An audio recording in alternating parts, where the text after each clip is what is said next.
All right, we are doing it. What is up, everybody? So, Dan, AWL here, and Brian.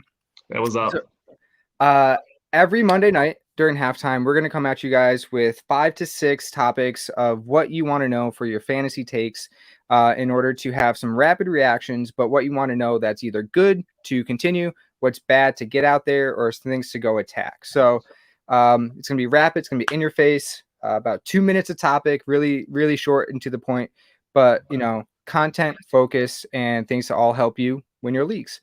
So, with all that said, Brian, start us off. Who's the first topic? The first one is my boy Jameis Winston. Ooh. We're not gonna talk about the Florida State football game this weekend, but Jameis really showed out. He averaged almost like 30 passing yards per touchdown, which is a ridiculous number considering last season quarterbacks averaged around 150 passing yards per touchdown. And obviously, as a mathematician and statistician, I have to say regression is coming. He's not going to throw a touchdown every 30 yards. But then also, you have to think 150 yards for Jameis is low. So I think we're going to see regression to like yardage, but also yardage is going to go up. So I don't think we should be worrying too much about Jameis. He reminded me a lot of what I saw in 2013 at FSU. I think he has a good team around him. He has a good offensive line around him. You should, as a Patriots fan, remember the name Brian Stork. He was the center for FSU, was the center for the Patriots for that Super Bowl win with Brady. So good offensive line. I think Jameis, I think it's the real deal. Yeah. Love to see that. Moving on. The Detroit Lions. Big Dan Campbell guy. Go eat those kneecaps. So first off, we got Swift and Jamal Williams. Crush it in regards to what you want to see out of them. So some really nice stats here that I got picked up. So Swift, 11 carries, 11 targets. I mean, that is huge. So coming from Dwayne McFarland at Dwayne McFarland on Twitter, posts really good data, really good, interesting stuff. Swift was in a route on 68% of passing plays for the Lions. That is huge stuff. He actually showed what that equaled out for running backs that hit those marks throughout the season. Basically top 5. If you do that, you're top 5 running back. So, if you have Swift, be happy and just ride that train. If you don't have Swift, especially in redraft, now might be the time to just go pay up right away now and then let those dividends come to you throughout the rest of the season. For Jamal Williams, 9 carries, 9 targets. So he's still got a lot of work. When you really want to think about that backfield, Swift is still the guy, but frankly, that could be a New Orleans style running back tandem where you're going to have 2 legitimate, usable, viable running backs. Swift is the main guy, but Jamal Williams, for a little bit cheaper of a price, could still be a great target and a great guy that's going to be viable seemingly week in and week out, right? San Francisco is a tough defense, and he still was able to perform. And lastly, Hockenson, 10 targets, 8 for 97, 12-yard average, a touchdown, and he was in a route on 81% of the passing plays with a 22% target share. Hockenson is who we thought he was. He's going to be a stud. Love Hawk. Brian, who we got next? Oh, wait, it's me. I'm going next. Naji Harris. All right, 16 carries, 45 yards, 2.8 yard average, 3 targets. Not what you want to see, but our guy Mike Clay, Next Gen Stats, hooked it up. 55, all 55 of the Steelers' offensive plays, Naji was on the field. That's exactly what you want to see. Don't panic. The Bills are a pretty good defense, especially in Buffalo. Always chase volume with running backs, and that's going to be the key. Raiders, Bengals, Packers, Broncos, Seahawks coming up next. Offensive line takes a little time to gel. Don't panic if you have Naji, and if you don't have Naji, maybe see if that guy is panicking because volume is always king. All right, Brian, you're up. Next, I got the Panthers wide receiving core. Robbie Anderson, if you look at the stat sheet, kind of was outshone by rookie Terrence Marshall. But then if you take a look at the snap share, I think it's a lot less concerning. You look at target shares, Marshall had an 18.2% target share. That's double Robbie Anderson's of 19.1. But Robbie Anderson had over 30 or almost 30% higher snap share. He had an equal snap share to DJ Moore. And DJ Moore almost saw 24% did see 24% of the target share. This offense is, I think, going to change every few weeks. Yeah. It kind of reminds me a little bit of Dallas, where they have 3 wide receivers. Well, did before Gallup got landed on the IR. So I'm not panicking about Robbie yet. That 81% snap share is still really high. So I think with Robbie, I'm still kind of like a risky buy, maybe buy low, and I'll definitely a hold. But I think with Terrace Marshall, you want to buy this guy. 53% snap share already. Has showed a massive target share in his first game. This offense is weird because McCaffrey is just going to be such a target hog. But I still hold on to Robbie. If you're feeling risky, buy low. But Terrace Marshall is going to be insane. Yep. All depends on Darnold. So hopefully he continues to do it. Yeah. All right. Everyone's favorite, the sexiest topic in fantasy football, Minnesota Vikings. No, not Dalvin Cook, not Justin Jefferson, but Kirk Cousins and Adam Thielen, everyone's favorite. So here's the thing. Kirk Cousins, 36 of 49 for 351, right? Those are great numbers, but pump the brakes a little bit. 49 attempts for Cousins is the most he's had since week 4 of 2018. So that volume, unless their offense is very different this year, don't go chasing that volume out of Kirk Cousins. But what is notable for Cousins is the fact that from week 10 last year, he was the QB3 overall, the QB7 in points per game at 23 points per game.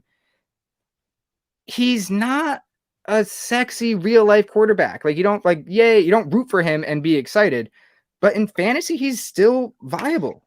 He stays viable. He's great as a QB2 in Superflex.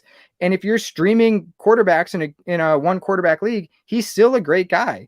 Arizona, Seattle, Cleveland, Detroit, Carolina coming up next. Those are some teams with some good offenses, and Minnesota's going to have to score. So Cousins is going to have to keep throwing and staying, viable. And if I could just interject real quick, to be honest, he's one of my quarterbacks in my home league. He's my quarterback in my QB1 league. Just because I missed on all my other people ahead of me. So, and I'm fine with it. Honestly, I'm really happy. So, yeah, he doesn't make a ton of mistakes for the most part. I mean, he had that one awful game last year, but he's viable. And then to that point, Adam Thielen, 10 targets. Again, he just gets peppered by Cousins. From week 10 last year, right? Thielen was the wide receiver 12 overall. He was the wide receiver 20 in ADP before the season. And his finishes, wide receiver 11, injured. Wide receiver 7, wide receiver 11. He's been consistent. He's been a back end wide receiver 1, a really consistent wide receiver 2. Linda Lyon, shout out Linda, has been pumping Thielen this entire offseason because he's just not exciting. But he does produce, and that is key. So, if you're looking at someone to buy, there's still a lot of fanfare for Thielen. He could be a cheap buy. Brian? Awesome. And my last two is someone that I think we talked a lot about preseason, or as people have been, and I have not actually heard anything about his usage this weekend. It's Antonio Gibson and J.D. McKissic. I think most people have been focused on the Fitzmagic injury, and he's out for, I think, 6 to 8 weeks I saw. But it looked what we were promised for Antonio Gibson. It was a neutral game script. It was a really close game, pretty much the entire game. And Gibson played 65% of the snaps, had 87% of the rushes, and had almost a 25% target share. So I know there are a few people on Twitter joking that he is going to be like DC's version of Christian McCaffrey. That's close to Christian McCaffrey stats. Yeah. And J.D. McKissic only played 36% of snaps. He had 1 rush and 1 target and no receptions. So it'll be interesting to see what happens when they're in a negative game script. But I am really buying in on Antonio Gibson living up to that first round hype.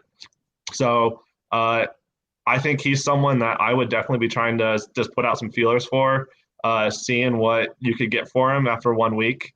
I know he didn't have the best first week, but if you want to try and buy him now before he takes off and goes to the moon, I would not be opposed to that. Yeah. I was very unsure of what to think of Gibson before the season started, but so far it looks like I might have been wrong by not getting any shares or more shares from that. So Yeah. I think we have like 1 or 2 minutes left, I would say, before halftime. And so just some other things to keep in mind.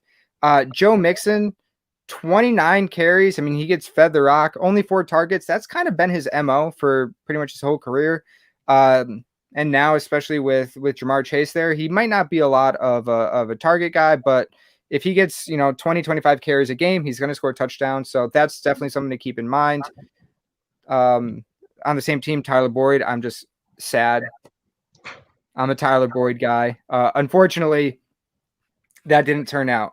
Yeah. And then Brian, I know it's tough. We talked about even this before the show. Elijah Mitchell, Brandon Ayuk, Trey Sermon. Any San Francisco thoughts that we can maybe try to at least feel out by week 2? Debo had 58% target share, so that is unsustainable. Don't be going out there thinking that Debo is going to be some god this season. I did see, I forget who tweeted it. They said that Ayuk was actually limited because he wasn't healthy enough to start. Mm-hmm. So I don't know what's going on in San Francisco. They're a team that's just also been just hit by the injury bug. Right now, like Elijah Mitchell, if you can get him, I think he's an awesome get. But I don't know. I feel like Shanahan is just coach speak constantly. Yes. And the fact that no 49ers beat writers gave us any clarity to anything that's going on just makes me think this is a situation to avoid. But going back real quick, you were talking about Cincinnati. I actually retweeted this earlier. I think Hayden Winks tweeted it out that Cincinnati had the lowest neutral game script pass to run ratio. So they had 3 highly drafted wide receivers in fantasy football this season. Yep. I think we're starting to see that it's probably not going to be sustainable for 3 of them. I think they are protecting Burrow a little bit. But I think it is kind of time to start panicking a little bit about those wide receivers in Cincinnati. And I'm not sure it's just Tyler Boyd. I think you're going to have to get lucky and choose the right wide receiver every week. So very similar to those first 5. I've compared it to Dallas, another team to Dallas earlier, but last year with Dallas, with Dak, you kind of had to guess which guy was going to go off. And I think they're probably going to be like that too. Yeah. And unfortunately, we all want those passes and those points, but it's going to be hard to come by. So this is it, folks. This is going to be really quick, really fast. Stats you want to know, snap shares, who's running routes and how much, all that good fun stuff. But every Monday night during halftime, we're going to come with you with, again, that's those 5 to 6 topics that, might not be the most talked about on Twitter, but are the most helpful, or hopefully the most helpful for you guys, and who to target, who to fade, who to get rid of, all that stuff. So thanks for tuning in. We will see you again next week. Adios. Peace.